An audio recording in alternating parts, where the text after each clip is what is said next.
Um,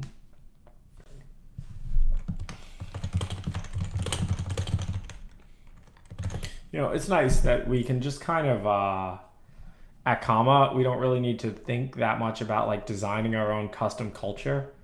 Like that's it, right? Like thanks Eric Raymond.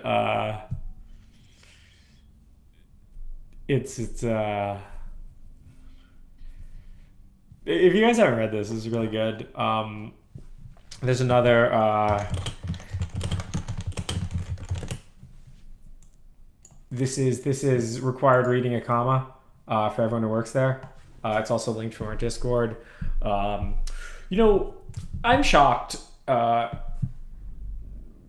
of the criticisms from the man who tried to call me out and is no longer at Twitter was that I didn't ask for people for help at Twitter. I just read the code. It's a very odd criticism, right?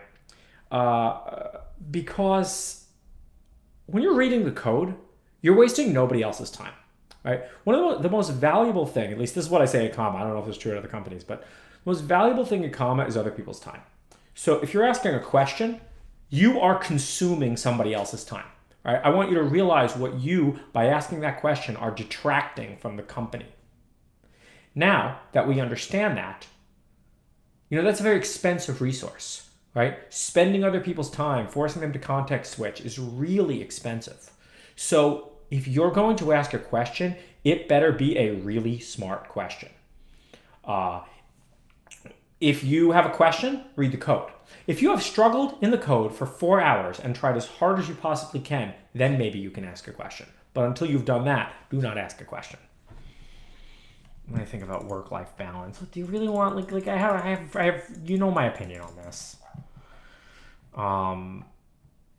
Yeah. So don't ask questions. Well, if you do, it's not terrible, right? If you do, but they better be smart questions, right? You live in the what's that? Let me Google that for you. The website. Wouldn't it be better to ask after 1 hour and save 3 hours? No, because you are saving 3 hours of your time and costing somebody else's time. That's the problem. But when you build this, when you do this, when you build a culture that looks like this, you end up with a culture that's really robust, where people are capable of working really independently, and you mitigate n-squared effects. You mitigate these